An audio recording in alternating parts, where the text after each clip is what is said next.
What's going on, Ambitious Vet? Welcome to episode number 57 of the Ambitious Vet Show with U.S. Navy veteran, community activist, and the upcoming running candidate for the U.S. Congress, District 53 in California, Jose Caballero. Welcome to the Ambitious Vet, where we believe if you desire more, you have to become more. My name is Chris Hoffman, Marine combat veteran turned passion-driven entrepreneur. On this show, I dive into the trenches with today's top military veteran thought leaders and influencers who know what it takes to not only pay the bills after the military, but really make an impact. You're going to hear their stories, their failures, and even some golden grenades to empower you to execute on what matters most to your life right now. Are you feeling lost, confused, or maybe just a little bit foggy on what the next steps are in executing that next mission that matters most to your life? Here's the thing. Since 2016 and building the world's largest personal and professional development movement on the planet, we have found that stability, human capital, and just hitting a lid on what your current abilities are is what's limiting veterans just like you that's listening to this in achieving that next step that you desire most. Here's my personal invitation to you. I want you to come and hightail it over to the Ambitious Vet Tribe on Facebook, where we have over 600 plus veterans committed to integrity, relationship building, and just getting better every single day, guys, with daily posts to drive conversations, meaningful conversations, that is, and weekly passion-driven tip, 5-minute, 10-minute subject matter expertise videos, and not to mention the Ambitious Vet live show every Thursday afternoon. You will have no excuse to equip yourself and what you need to accomplish what matters most in your life. That's the Ambitious Vet Tribe on Facebook. The link will be in the comments below. Look forward to seeing you there. Hey, this is Steven, host of Knucklehead Podcast, and you're listening to the Ambitious Vet Podcast with Chris Hoffman. All right, Ambitious Vet, welcome to episode number 57 of the Ambitious Vet Show. Thank you for tuning in as always. I have to be responsible for not launching an episode for about 2 weeks. Thank you for being patient for us. Truth be told, me and Maggie went on a 10-day disconnect to reconnect on what matters most is kind of what we've been telling everyone in our network. And I got to tell you, if you haven't taken the time to get your head out of the trenches and just kind of gain perspective, go connect with family if you guys are close to them, or just even, we went to a lake house for about 2 days over the weekend in Big Bear, California, and just sat down and figured out what mattered most to us, reconnected to our purpose, our value, our plans for the rest of the year 2019. And I just got to tell you, not only did my relationship with Maggie get way deeper and more intimate, but also I came back with a new perspective, new juice, a new just refuel for new actions to take. And I encourage everyone that's listening to this, no matter where you're at, to take that time for yourself, because you're the only person you have whenever life ends, and that 6 inches or 6 feet down, right? So be figuring out and be on a treasure hunt to what matters most to you. So guys, I'm excited to bring this episode in, right? We got Jose Caballero. He is a candidate for the District 53 in California for Congress. This guy blew this away. If you guys don't know who Jose is, he's a U.S. Navy veteran, served as a nuclear reactor operator for 6 years, where he spent 4 of those years on the USS Ronald Reagan out here in San Diego. Now, he also served in 4 deployments in hostile waters in the Gulf, supporting Operation Enduring Freedom and Iraqi freedom. He's also a community activist. He's the founder of San Diego Progressive Democratic Club and the former president of the organization. And get this, Ambitious Vet, in 2016, he was actually the national delegate for Bernie Sanders in District 53. Now, off of that, he launched and created his new progressive political consulting firm. And now with this Ambitious Vet, we'll be sharing in this episode not only his story, is where he's aiming his sights on now. He's going to be running for congressional candidate for California District 53. Now, he's still running his consulting firm on the side, and he has a brand new fiance, Cheyenne, son, Ryan, and even a dog named Annie. But this guy doesn't let landmines stop, and I'm excited to share this episode with you guys. I hope you find as many golden grenades that I did. Without further ado, let's go ahead and dive into the trenches with Jose Caballero. Let's get it. Jose, brother, are you there? Yes, I am. So Thank you for having me. Absolutely, bro. I'm sure I butchered your last name. Can you please correct me? Yeah, so it's Jose Caballero. So that's the Spanish way to say it, but you can say Caballero. That's completely okay too. Boom. Yeah, for sure. Awesome, brother. Well, welcome to the show. We love you having here. Fill the gaps of the introduction. Let us know about who you are as a person, brother. Yeah, absolutely. As you said, I'm a U.S. Navy vet. I was served as a reactor operator aboard the USS Ronald Reagan. I went to nuclear power school for the 2 years and then served 4 years on the Reagan. Was doing Westpac. That was during the time of the surge deployments. So on the 4 years I was on the Reagan, we did 4.5 deployments. So it was every year. It was brutal work. It was a lot of in the deck, inside of the belly of the ship, doing a lot of work. So that was definitely a huge experience for me, and got a lot out of that as far as that grit that we love to talk about. Because I think it was one of those defining things. I think everybody in our community has a story that allows them to define themselves as who they are. So yeah, and then I left the Navy in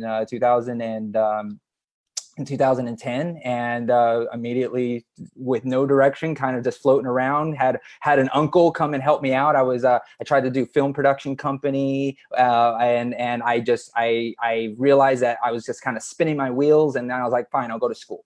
And so I don't know how far you want me to go into that, but because we were talking a little bit before, but I wanted to make sure that I was educated. I wanted to know. I felt intelligent. I felt like I was needed to make an impact, but I needed to sharpen that mind. So I can go and have direction. So started with my business degree, decided that wasn't for me, got in political science. And because I just felt like my values didn't align for how I believed. I was originally from Texas. So then I learned some critical thinking skills, and then I found out who I was. So when I did that, I realized that I needed to learn what happened. I needed to learn what happened in the country, because I felt like there was too much narrative. The fish kept getting bigger and bigger and bigger. Both political parties had their own agenda, and we need to figure out what the founding fathers wanted. And so what I did is I studied American politics and philosophy. And then from there, I learned who the founding fathers were, what they were writing about, and who they were studying. So that's where I get a lot of my values from the founding of this country. But so I don't want to, and then basically politics. So does that fill in those gaps, I guess? Absolutely, brother. I love your passion. And we were talking for about 15 minutes before we went live, Ambitious Veteran. I apologize for being a couple minutes late. And, it was just his passion, how he articulates things. You can tell is from a source of what matters most to him. And Nike used the buzzword values. A lot of us throw that word around, but we actually don't understand what we truly value. But this is a prime example, Ambitious, that if you get aligned with what you value most in your life, you can enroll anybody into what you're up to in your life. So Jose, tell us a little bit, you said you went to school, you started figuring out politics. That's kind of, what you started doing, but what was it that had you be like, okay, this is it. Politics is it. This is my purpose out of the uniform. Well, it's not an easy journey to get there. So I wish it was a snap of a finger to get there. But really, what it was when I found out that I had this passion for debate, for conversation, to talk to people, meeting people where they are, having a conversation of meeting of the minds. So when I started finding that out, and I was able to articulate positions and actually transition into values. So when I worked for a congresswoman as an intern in DC, I actually was able to do research on the military and the victims of sexual violence in the military. And I was able to articulate a 10-page report to the congresswoman on our personal stories as vets, and actually have her shift her position on how we should deal with sexual violence in the military. That when I was able to make that type of shift, I knew that I was going to be able to make a big impact in the world. And then I decided that I was going to study and be a master of my craft. And that's when I put in the hours. That's when I put in the time. I met all the people. I continue to meet the people. This is a ongoing journey that's going to be for the rest of my life. And I accepted that. that it's going to be an ongoing learning activity. And that's what excites me about it. I like to say I'm a vitamin because I come to people's door knocking with a message saying, hey, this is something that's important for you. Come and listen. And people know they need to listen, so they take time to do so. And I honor that time with something that gives them something better for their own lives. And because I get to do that with permission as a politician, I can go and I can spread that message of betterment for all people that I communicate with. So that's my passion, helping people. Yeah. Helping people 100%. And I got to acknowledge you, man, for coming from, serving the Navy as long as you have, to going to knocking door to door to, educate people on what they should be focusing on. I really acknowledge for just, dropping down your ego, because coming from a guy that was a former Marine, corporal, PT stud, to then selling like Kirby vacuums door to door, knocking on doors, educating them on why they need a vacuum. I can relate to you for getting out in the trenches. And what I want to point out to any ambitious vet that's listening to this or watching this right now or later on is that there's always a time in your life where you got to do the grunt work. When you were in the uniform, when you were a private, you had to clean the shitters. I didn't like cleaning shitters either, but hey, once I got good at cleaning shitters, I started cleaning up bigger problems. But until you're responsible for small problems like cleaning a shitter, as much as we don't like that in the Marine Corps, if you show responsibility in that, you're also going to gain more opportunity. And that sounds exactly like. Absolutely. I actually took on a national canvas director job for a nonprofit for Environment America in Calperg. And I did that for 6 months, grueling canvassing work, 5 days a week, knocking on doors, asking for donations, trying to fight for a cause, just so I can be a master of that craft. Because when you're able to go into somebody's life where they don't expect you and be able to make their life better by being able to join the cause and make sure that they're now educated, that's everything. So because I took that time and did that grunt work, trained canvassing staff, trained leaders, did all that work, that's why now I can run for U.S. Congress. Like you said, it's that first door. No matter how grueling it is to knock on that first door. And after you do it over and over and over, you start knocking on bigger doors. And then eventually you can say, hey, I can run for Congress. So that's awesome. And now you're about to knock on the White House's door, which is pretty awesome. Yeah. That's awesome, bro. So, man, going after impact and bigger things based on your individual capabilities, when you're out of the uniform, sometimes isn't always sunshine and rainbows. It's not always wins, right? So let's get real, get raw, man. Let's talk about like your biggest failure when you got out of the uniform.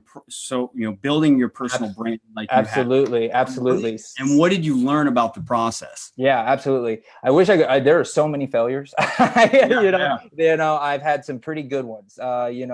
One that I lost my city council race. Right. Losing my city council race was a very humbling experience. It allowed me to feel that crushing defeat of putting an entire year of your life aside just to try something and to have it lose right there, just stopping everything is very difficult. But what I learned is that I could run a campaign, and that I did much better than everybody expected at 17%.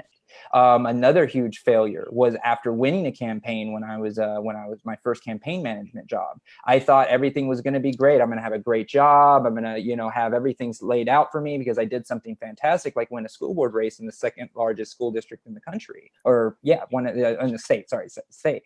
And I didn't get that job. I didn't get those applications. I burned through my savings because I didn't have any, and a job would not come after month after month. My girlfriend left me. Everything started to fall apart. And I was literally standing on the cliff edge, like literally right there thinking about stepping off to my death. Now that moment is probably where I hit the hardest, when I hit the wall the hardest. And it was the defining moment of I had to make a decision. Am I going to live for something, or am I just going to die the pitiful person that I felt I was at that moment? And I decided that I was going to stand up and say, no, I'm going to get away from the expectations that the world has put on me. I am not going to allow society to say I need to get this degree. I'm not going to allow my father to say get a better job, or my parents to say be a lawyer. I was living in everybody else's expectations. So when somebody said, hey, Jose, why don't you do this big job? I would just do it and take it on like an automaton. It wasn't because I wanted to do any of those things. It was because society told me I needed to do those things. And when I was able to step away from that and then figure out who Jose Caballero was, that's when I was able to actually get that traction and grow. That failure was the best thing that has ever happened in my life. And when I look back on that moment, that's when I say that's when I was actually born, right? That's the moment when I was able to get away from everything else in myself and be myself.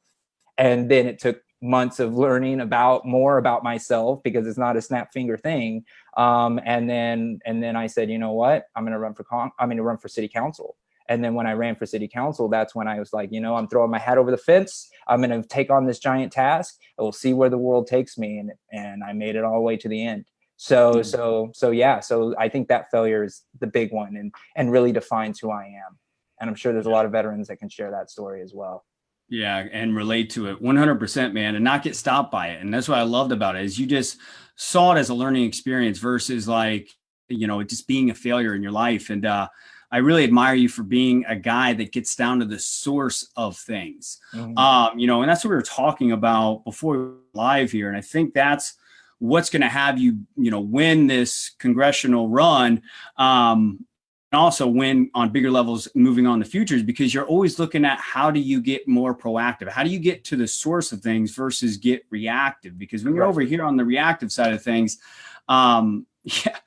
it's just not fun, man. Emotions are high. There's no strategy, you know, all that kind of stuff. And I just love how you always got down to the source of the problem that you were solving, either in yourself, in the communities, or whatever, brother. So that's awesome. Thank you for that. And you know, and think about that. If you were running for a political office and you were reactionary, your life would be a spinning mess, because you are getting attacked from everybody and anybody, right? So if you're reacting to every little thing that is said, then there's no way you're going to keep mental stability.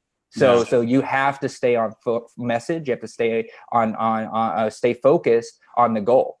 Because there's always going to be distractions. You just keep walking down that path that knows it leads you to victory, and don't get distracted. Come on. And that's where the values come in, right? Having that be your inner compass. I love that, brother. So, you know, let's dive in more on, you know, this quote that you sent me whenever we booked this interview, man. I was really impressed by it. You said, a person's grit is melded in the heart of suffering. The question is, what do you do when once you make it out? I want you to explain that quote, and what was that suffering that you kind of worked your way through? Yeah, absolutely. And I like to say it's grit, because it's a word that I use, because I think everybody's familiar with grit. Because, you know, when we make it through something hard in our lives, we come out different people. And I use the suffering at the heart of suffering, because the military experience wasn't something that I enjoyed greatly. I did see it as a point of suffering for me. And this is after the fact. It wasn't so much in the fact that I realized this. But when I realized that once I got out of that, once I survived that experience, I realized, I was like, wow, I carry something. I have grit. This is what a veteran has. This is where the American people say, oh, you're a veteran. Thank you for your service. Oh, that's because of the grit that we have, because we had the power and the ability and the courage to stand up for this country and serve under all circumstances, no matter what, at all costs, we serve. And that includes our mental stability. That includes everything. So every military veteran has something I call grit. Now, not only military veterans, but also single mothers when they have to raise their children, with, you know, people who are working paycheck to paycheck to keep a roof over their child's head. Those are all grit experiences, because when they make it through those experiences, they're survivors of something amazing. Because it is those minor or major miracles, no matter how you look at it, that define us as humans. Because when that single mother raises that kid 10 years later, that child is like, thank you, mom, or thank you, dad. Right. And those are the things that is the grit. Those are the jewels in our crown. Those are the experiences that make us who we are. And so when I say that, I also say something, I have the privilege to suffer. because when I'm suffering, I know I'm building something. And that's why I play a big game. So for me, I'm privileged to suffer because I have it pretty good as an American citizen to suffer in the way that I suffer versus somebody else that's starving for food, somebody else that doesn't even have the ability to get clean water. So for me, I take that suffering on with pride and respect because I know it's going to make me a better person. And the only thing I can do is pay it back. So that's what I mean when it comes to the quote that I was talking about. Yeah, I love it, man. And what I love most about it is like, you have had that breaking point that had you kind of start shifting things and you start realizing like, wow, like the world isn't out to get me, right? Yeah. A lot of veterans I talk to a lot of the times, even for myself, I remember in 2013 when I had 2 failed suicide attempts, I was like, the world doesn't care. The world occurred like it was against me, and that was my form of suffering. And it wasn't until I started being like looking myself in the mirror and start asking myself, well, what is another way I can look at this, and getting down to the source of it and using that as a learned lesson and learning and figuring out resources and connecting with people that could help me stay out of that pulled me out of that suffering. So I love that because now you can go back and educate the community and inspire them in ways that, other people may not be inspiring them. And I think that's why you're being so successful in your political endeavors. So, brother, I mean, one of the biggest concepts that you're diving into now in this this run as a Congress member is for the veteran community specifically, is this thing called the Hero's Promise, yes. Military Veterans Bill of Rights. Let's dive into this. What is your vision on this, man? And how do you think this will impact the veteran community as a whole? So when I came up to propose the Hero's Promise and a Military Veteran Bill of Rights, I had one thing in mind. And that is to end the veteran suicides. I am tired. I am angry. I'm pissed off that the fact that we haven't done anything about the 20 veterans that are killing themselves every day. One in San Diego County alone. Like, this is insane. That we and where my heart is on this is that we have representatives in Congress right now that play lip service to veterans and use veterans and military members as cudgels for their own advancement politically. And I've had enough of it. So when I said, I'm going to write this with intention to actually solve the problem. So when I wrote it, when we talk about active duty side, I want to make sure we give food and sleep protection or meal and sleep protection to our troops. Well, we got to make sure that we have the ability to file a grievance outside of your chain of command. So you don't have the ability, so you don't have to file on your boss for heinous things. We need the ability for military veterans, military active duty members to actually request transfer without reprisal. Because if they're not in a command that they love and they're going to be there for the next 4 years, we can save a life by getting them out of that environment. And then at the end of their service, they should have a hero's pension. So they should have. So if you do up to 6 years plus 2 for combat vets, so you would have got an extra 2 years to this, no matter what the number was. So you get, let's say you do 4 years, you would then get 4 years of your base pay out every month for 4 years. If you're a combat vet, you'd get 6. And what that does is it gives us the ability to transition out of the military, because everybody here knows that the military is a completely different identity shift. You need to change your identity. You're going from calling the bathroom the head to a bathroom. Like, right. Just those little transitions alone are very, very difficult to handle. So that's why we have to be able to give ourselves breathing room. And as a veteran, we need to be able to make sure that all our medical care are covered, all of our education, no matter how high of education you want. If you want to be a doctor, be a doctor. You shouldn't have to pay extra. You're a veteran. You've already served your time. And if you and there are deported veterans. So any veteran that isn't a citizen should get their citizenship. That is just insane that we have veterans that have served this country and don't even have the rights of citizenship. And then lastly, the right to mental health care. So making sure that every veteran, now this is one of the things. So once you get the Hero's Promise pension, you're required for the duration of the pension to have at least 1 therapy session a month for the entire duration of the pension. Why? To destigmatize mental health. It doesn't matter how tough you are. It's good to talk about your feelings, no matter what you did. So we can prevent the cases of PTSD, because I wasn't diagnosed with PTSD until 6 years out of the military. That is insanity. That is insanity. And so for me, there needs to be a change. And that's where my passion comes in when I say the hero's promise. So if you're a vet out there and you like this, or you're active duty out there and you like this, go to my website and share it. And but we'll talk about that more later. But that's the hero's promise. And and I'll tell you this, our veteran community is strong. So we have actually went around the country already, talked, not me personally, but through social media, have talked to different progressive veterans across this country, and they are supporting the Hero's Promise as well. We're already building a coalition of civilian ones as well, civilian candidates as well, that are supporting the Hero's Promise because they know this is a winning issue. And that we need to protect our veterans. It's so common sense, it drives me crazy. I mean, it's just the solution. That's what we have here. Yeah, I love it. And what I love is like the base pay for a couple of years out of the uniform, because one of the things that we found at Vet Training Coaching, being market research in 2016 as we were working on launching our movement, was stability. Stability was the number one landmine that kills a lot of veterans in the first 2 years. Is like how they're in this literally mindset of how do I get my feet underneath me financially? And for me, I go and work nightclub downtown San Diego because that's the only thing I know is to protect things, right? Yeah. So I love that you're solving that problem because you're putting more legs underneath the veteran so they can actually start having the peace of mind to actually start figuring out things on a higher level, elevated level, like their purpose, their passions, their values, and stuff like that for those that do choose to do that. And I love also too that it has a timeline to it so that they feel that sense of urgency to kind of like, okay, now's the time to start really starting to figure some shit out, right? Yeah, so absolutely. And I also forgot housing is a right too. So let's get the housing that's all the homeless vets, get them off the street. It's simple. Yeah. Right. And that's something we definitely got to push out as well, is to make sure that we solve that problem as well. And you're right. We need to be able to have these things for our veterans to figure out. We got to put our boots away. We got to think about what we did.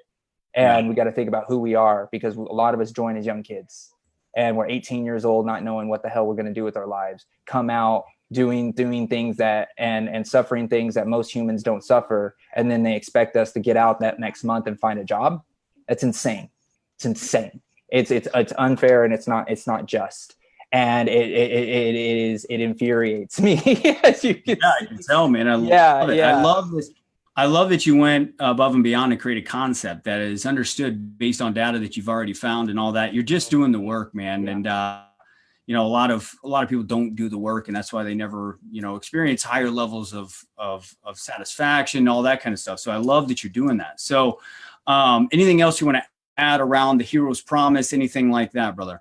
Well, I mean, the Hero's Promise is the solution, and we need to let all our veterans know, and let all of our active duty knows, and our family members, let them know about this. I mean, it is key to our survival, because if we can save one life with the Hero's Promise, it's worth it. It's worth it. I mean, what's the worst that can happen? We save lives.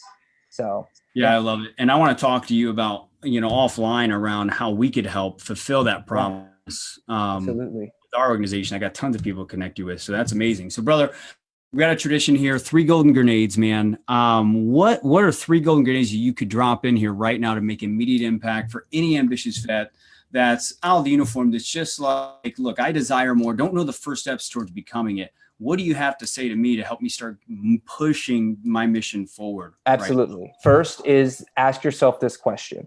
What do you want to see in this world? And the reason that I ask that question in that way is because you're looking out.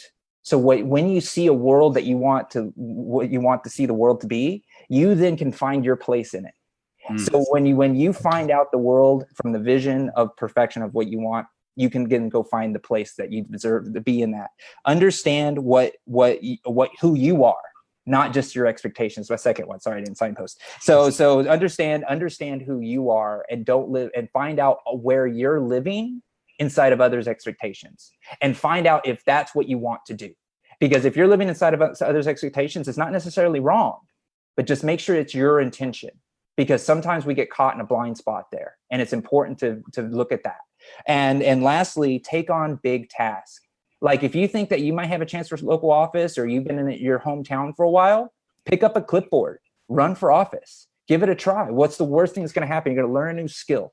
You're going to learn something big, and you're going to meet great people. And even if you lose, you have done something and you started a movement that you can then propel for yourself forward. No matter if you want to be in politics later, or you just want to start a business or a community group. So be big, be bold, start a business, go and do things, fail as many times as possible. Because the more you fail, the more resilient you become, and the farther on down your journey that you find. And lastly, I like to mention a saying that I have. Not everybody will understand your journey, but it's your journey that makes a difference in your life. That don't let anybody judge what you're doing. Keep walking. Do what you do. Yeah, keep walking, do what you do. Love it, brother. Those are amazing golden grenades. And, those have never been shared on this show. So I love those. Ambitious Vet, if you're watching this now, listening to it on the podcast, or you're watching this later, figure out one of those that you can start implementing right now in your life. And if you don't know how to start getting that moving forward, please reach out to Jose. He's inside the tribe. Connect with him. Start asking questions so you can start learning from someone that has done the work. Okay. So Jose, man, how can people inside this tribe, because the Ambitious Vet community is one that, desires really to help each other narrow the gap in achieving our next mission. Obviously yours is bigger impact in the political world. So how can Ambitious Vet support that mission right now? Well, that mission right now, go to my website, joseforcongress.us, sign up. That way you can start getting involved with our emails, so you can start seeing what we're up to. Go and really, for the Ambitious Vets personally, I want you to take the PDF that's on my website and share it with your friends and start getting feedback. And if you see a lot of feedback, tell me what you think. I need as much community support as possible to say, is this feasible? Do you have an objection to these points? We need to work on this together. I'm just one man. I need our community to do that. And lastly, if you have extra cash, I know we're all struggling, donate. I want to be the candidate that's running for Congress in the United States that has the most donations, just donations, not most money, but most donations from veterans and military personnel and their families. I want to be your representative, because I'm going to represent you. I may be in San Diego, but every one of these points affect every person in this country. So I want to be your champion. And so please do that. Go to Twitter, Jose Caballero SD as well, and follow me there. But other than that, I'm going to need your help. You spread the message, donate, follow us on Facebook, follow us on our website. Please, please, please. That's where we're at. Nice. Love it, brother.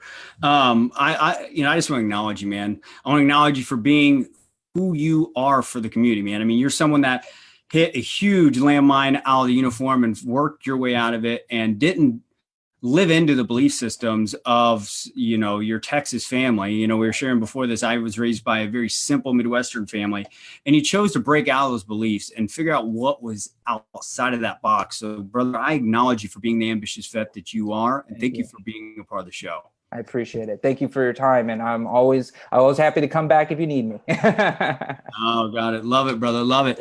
Well, there you have it, Ambitious Vet, episode number 57 of the Ambitious Vet Show with Jose Caballero.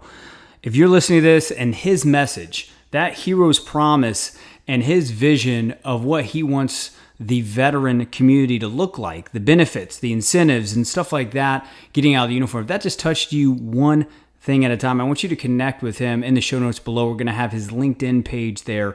And I want you to visit his website too, Ambitious Vet, and just support that in any way, shape, or form. I was fueled up by it, specifically the base pay for a few years out that I think would really solve the emotional draining problem that us Ambitious Vets deal with in the first couple years out, where we're just trying to find that stability, right? So if this moved you as much as it did me, make sure that you take time to at least connect with him on LinkedIn, connect him with people, resources, or maybe you just want to go and vote for him. Visit his website so you can follow his journey. Ambitious Vet, if you haven't subscribed, rate, review the podcast yet, make sure you do that. Feedback is what allows anything to improve in life, and we want to improve right beside you in the trenches. And we don't know how to improve if you're not giving us that feedback. Feel free to email me directly at C. Hoffman, that's 2 F's as in Fox, 2 N's as in Nigel, at vettrainingcoaching.com. Again, that's C Hoffman, 2 F's, 2 N's, at vettrainingcoaching.com. I would love to hear some feedback. Or if you even think you would be a good fit for the show, we're open to having that conversation. Lastly, if you're listening to this, I already know that you're warrior made, but to become passion driven, ambitious vet, utilize this one golden grenade you just heard, and you're going to find your life being more meaningful. Until next time, let's go get it.